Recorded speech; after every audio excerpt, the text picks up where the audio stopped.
同样的案场，同样的坪数，同样的格局，我们会请到2位顶尖的设计师，根据他们自己不同的理念来做不同的规划，掌控需求，都市丛林中追求完美，制造出一个舒适然后温馨的感觉。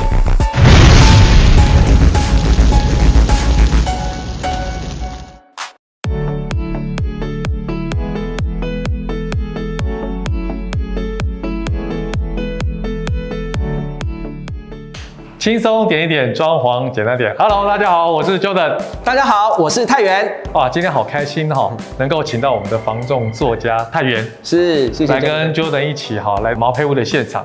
那今天呢，我们的这集内容绝对是所有的粉丝跟网友没有看过的内容，因为我们这个毛坯屋的案件呢，当做是我们今天的竞赛的一个标的物。我们请到2位室内的顶尖的设计师来做这个毛坯屋的规划。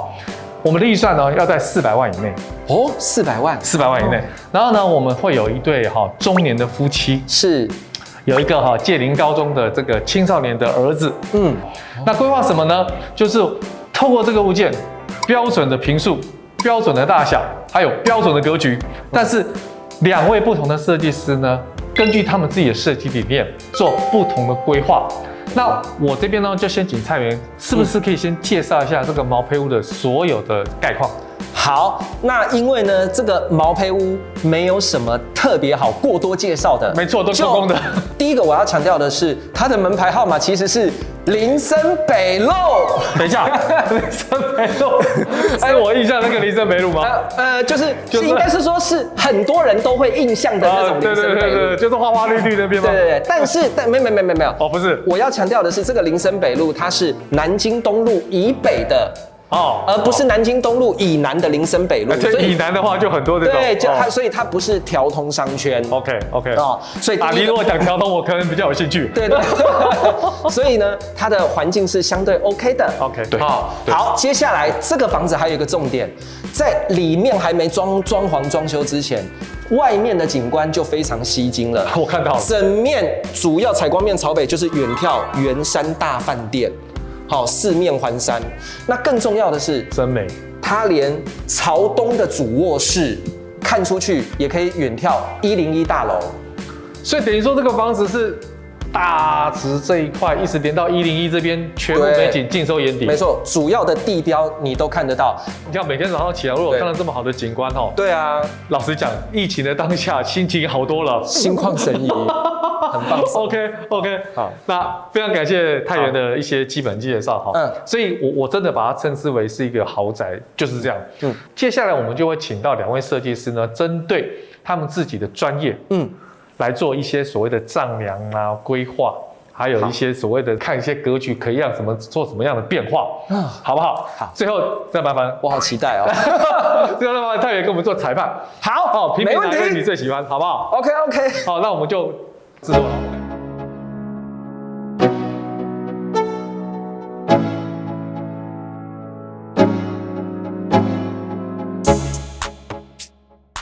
森林感觉、小木屋的感觉、放松度假的感觉，都市繁华的过程中，然后回到家是一种舒适感，这是我想要为他们呈现的。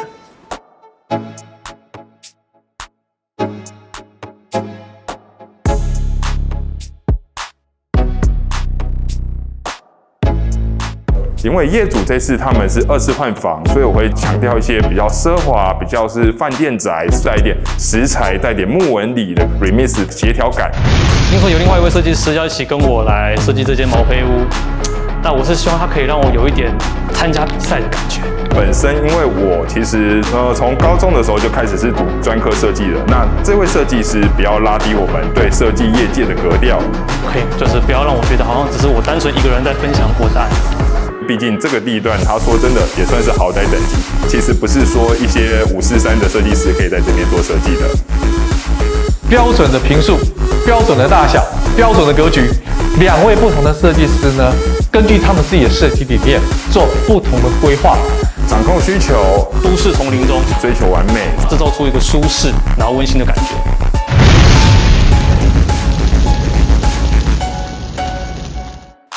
时间过得真快哈，经过了1个礼拜哈，针对林森北路高配屋，我们请了2位顶尖的室内设计师 ，Annie 设计师跟泽明设计师。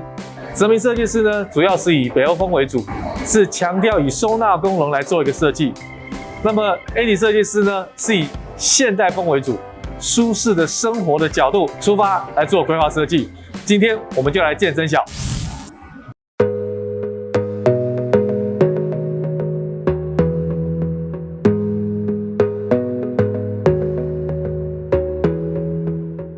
Hello， 大家好，我是 Jimmy。那经过一段时间的设计规划呢，我们帮业主设计出了北欧风的感觉。那为什么会想用北欧风呢？其实是因为目前我们的案子其实坐落于林森北路，旁边全部都是水泥大厦、高楼大厦。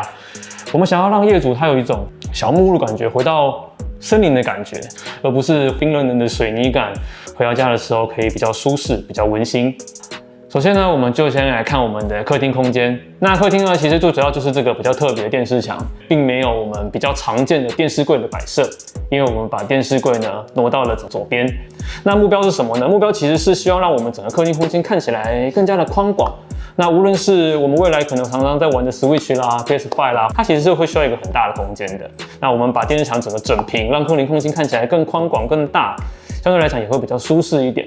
那另外就是一定会有常常讲说，那我把柜子都弄不见了，怎么办？那我们收纳去哪了？电视墙的下方跟上方都是我们的收纳空间。我们为了让旁边的柜子呢，可以让我们跟电视墙是一个完整的平面，所以其实我们把电视墙整个往外拉了，跟到柜子一样的深度。目标也就是为了让我们把那些我们不想看到的收在我们的柜子上跟下，那可以满足整个客厅空间的收纳需求。那也可以附具我们其他的展示功能，让我们客厅看起来干净又清爽。接下来想要分享一下，就是我们的客厅空间。客厅空间其实我们会想要分享的是天花板造型，以及沙发背墙，还有我们沙发的选择。图片中看到的话，其实我们是使用比较常见的间接照明。那间接照明呢，有别于以往，我们并不是使用像以前那种专门收集灰尘的间接照明的设计，我们是偏向是一个立起来的盒子，放在天花板的中间。那天花板中间的四周，我们再用 LED 灯条绕环一圈。我们也把四周用圆角的方式进行了润滑，看起来不会这么有刺激感，也会让空间看起来不会这么压迫。那一边带到就是符合下面的沙发，我们上面既然都用了圆角，那我们就沙发尽可能也是不要用尖尖角角的皮质，我们会想要用一些比较特色的豆腐形、圆润形，然后或是滚球状的沙发，让空间看起来更加的圆润，然后休闲。然后配合后面的沙发背墙，沙发背墙在这边讲其实比较特别哈，它这边的话，其实我们尽可能让沙发背墙不是这么的突兀，所以说并不会有我们以前看到的案例啦，例如说我们贴上木皮、贴上异材质，或是它其实还附具一些收纳功能的沙发背墙，我们是直接使用油漆、冷烤漆的方式，让我们的沙发背墙看起来若隐若现。好像不是这么明显，但又好像有个东西挡在那个地方，然后让我们客厅跟书房空间可以稍作划分。那我们的业主他是有在家里工作的需求的，家里工作嘛，我们就想要跟公司做出一些区别，利用我们的沙发背墙，完全不突兀的设计，让我们整个书房跟客厅空间是完全融合在一起的。只要业主呢，他可能工作疲惫了，真的是觉得或是没有什么 idea 的想法，我们可以直接打开电视，甚至是直接把游戏手把拿起来，就可以直接坐在书房上面玩，真的是有别于在公司工作，非常的放松，非常的舒适。一回头看到我们后面的展示柜，放下业主他自己收纳一些小东西，开心、舒服，甚至是可以泡杯咖啡，坐在我们窗台下，享受一下都市的美景也好，舒服放松，这样才有在家里工作的意义。好的，那我们空间介绍完了，我们想要再分享一下说，严格来讲，其实北欧风它并不是一个很奢华的风格，所以说它是一个非常平易近人、非常简单的设计想法。家之所以是家都是因为我们的空间要符合我们的生活，也符合我们的生活习性，它才会成为是一个家。所以并不是一个多么奢华，或是多么的材质应用、多么的科技，它才会是一个家。符合自己最需要的，符合自己生活的，那才是家。整个看起来就是很舒适哦，就是有一种因为位在林森北路嘛，那附近都都市丛林，车水马龙的，那回到家感觉会有一种终于到家了，可以放松的那种感觉。对，而且重点是，其实它的空间的设计上啊，真的是有蛮多的巧思，我觉得这个部分也蛮吸引我的。对。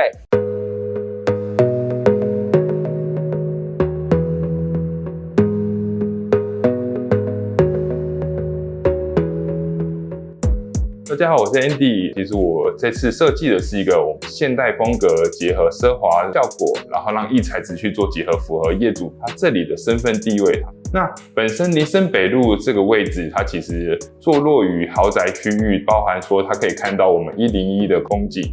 客人他来到这个主人家的时候，也可以享有一个宾至如归的感觉，让它整体空间氛围是更符合我们业主的身份象征的一个空间。我们的话，现在来介绍客厅跟书房中间的部分，我会下一个光电玻璃去做区分。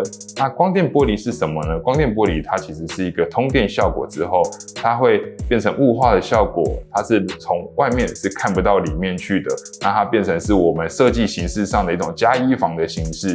那为什么要做这个雾化玻璃的效果？其实因为本身爸爸他是一个工程师，他需要自己的工作空间。如果今天爸爸他在里面工作的时候，他想要有一个私人的隐秘系，他想要一个完全可以有一个自己可以思考的空间的时候，他把光电玻璃打开，它可以变成一个加衣房的形式。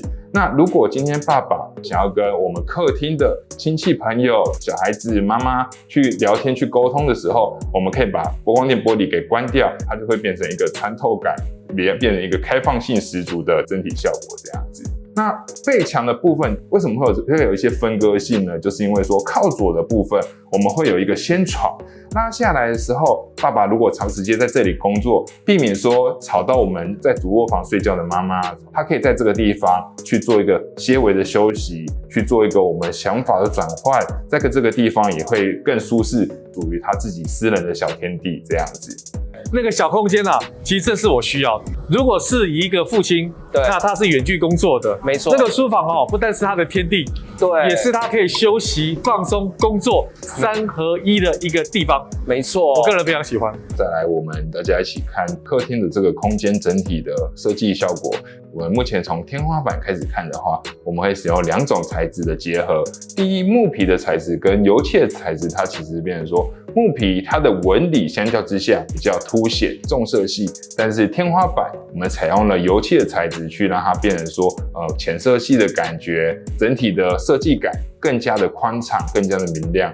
那另外我们可以看到沙发的形式，沙发的形式呢，我们会采用比较意式沙发，比较深的沙发。在这里我们的小朋友啊，他们要带朋友、带同学来这里，有人可以躺着，有人可以坐的比较深，整个陷下去比较有包覆感，更舒适性。大家想怎么做，开放空间想怎么玩都没有什么问题。那另外我们可以看到地坪跟墙面的部分呢，我们是采用了大理石的形式。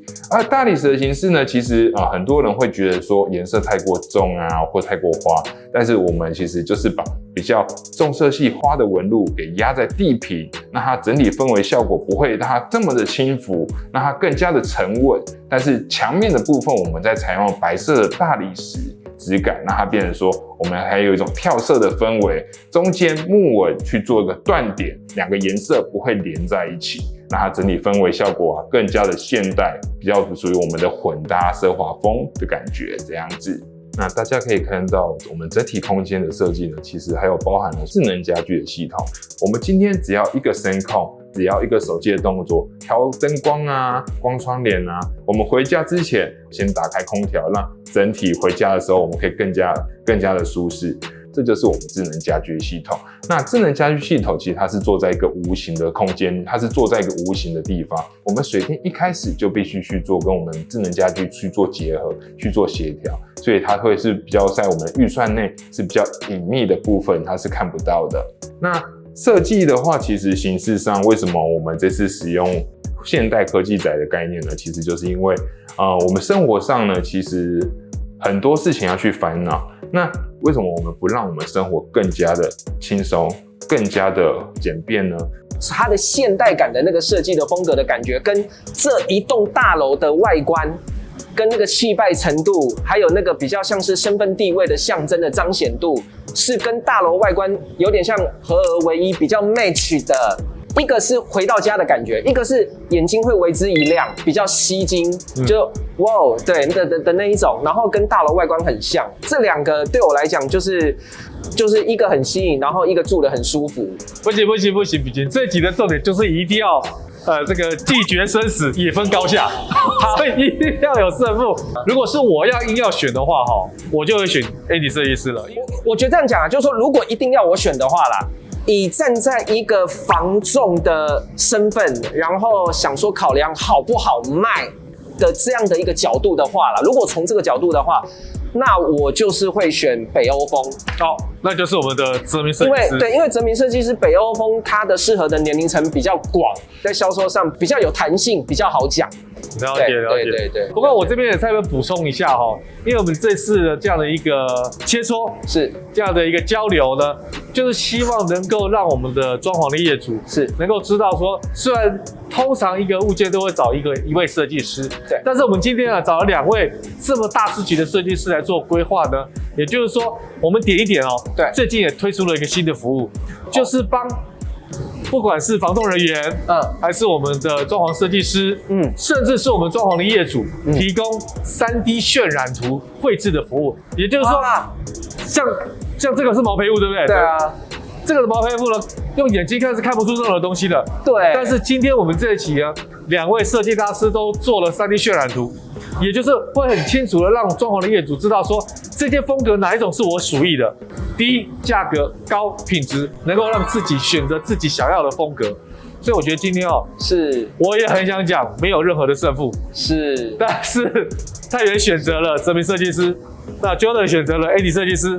对，我们1-1。好，没问题。接下来请各位我们的粉丝网友能够积极的回应跟投票 ：A 北欧风 ，B 现代风。A、B 2种选择，希望能够在我们的视频底下或是我们的粉丝团呢来进行投票，来看看是我们的泽明设计师还是我们的 Andy 设计师比较得到大家的青睐。今天我们这一集就到这边喽。好 ，OK，谢谢，谢谢大家，拜拜，拜拜。